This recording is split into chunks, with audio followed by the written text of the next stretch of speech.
Hoş gördük əziz dinləyicilər.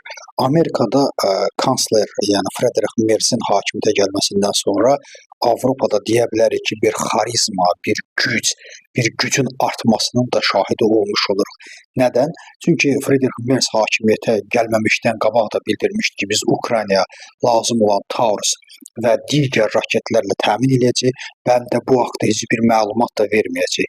İkinci bir məsələ, onun Trumpa qarşı tutumu çox vacib bir tutum olmuşdu və bildirmişdi ki, əgər NATO ümumiyyətlə bizi qoruya bilmirsə, qorumaq istəmirsə, biz öz ordumuzu yaratmaqla bu əslində ən vacib və vahid bir təfəkkürə çevrildi ki, Avropada nəhayət Avropanın ordusu qurulmalıdır. Nəzərə alaq ki, 5% ümumdaxili məhsulun 5%-ni Avropa əgər orduya sərf edərsə, zaten NATO'ya da heç ehtiyac olmayacaq. NATO'nun içində də böyük bir gücə çevriləcək. Daha NATO'ya ehtiyac da duymayacaq. NATO özü də bir qüvvə olacaq. NATO olmasa da Avropa Birliyi böyük bir qüvvə olacaq. Bununla bərabər Frederick Merzin hakimiyyətə gəlməsindən sonra biz bu günlərdə daha nəyin şahidi olduq? Onun şahidi olduq ki, ilk dəfə olaraq Almanya artıq pulunu, parasını milyardlarla dollar ordunun güclənməsi, ordunun artırılmasına xərclədi və Litvada 5000 Alman əskərini Litvada göndərdi və Litvada böyük bir surətdə parad da keçirilmiş oldu, təqdimat da olmuş oldu.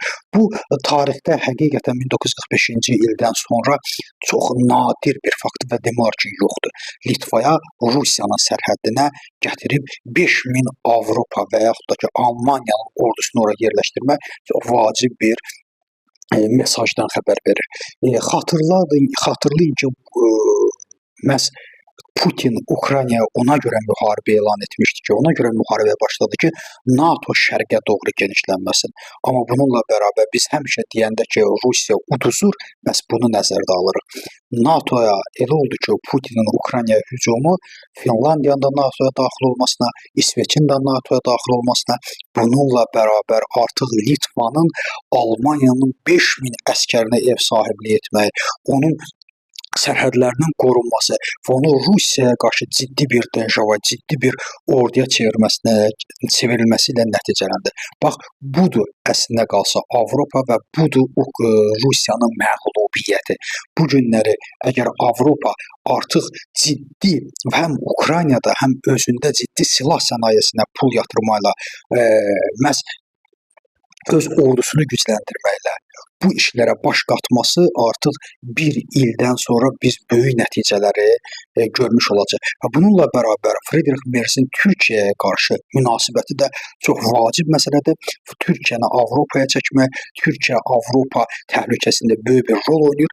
Biz Türkiyəyə ciddi münasibət quracaq və Avropanın təhlükəsində Türkiyəsiz olmayacaq deyə bu formada buna yaxın açıqlamaları da əlbəttə qənaət bəxşdir və bir daha bizə onu göstərir ki, Ukrayna ətrafında təmərküzləşmə güclənir, amma Rusiya ətrafında isə çöküş davam etməkdədir və mən düşünürəm ki, çox da keçməz ki, bu çöküş baş verəcək. Müəyyən mənada Trump onun simasını qorumağa çalışsa da, amma bu baş tutan deyil. Çünki Trump özü də həm Amerikanın içində vəziyyəti pisdir, məhkəmələrlə başı qarışıqdır, impeachment məsələsi var. Bununla bərabər Trump özünü, yəni Amerikanı dünyaya bir lider kimi təqdim etməyin yalnız bir yol var, o da Avropadan keçir. Öz Avropa müttəfiqini itirməklə bunu heç cür mümkün deyil ki, edə bilsin. İstər Sakit Okean olsun, Sakit Okean hövzəsi olsun, istərsə də Avropa olsun. Təşəkkür edirəm diqqətinizə görə.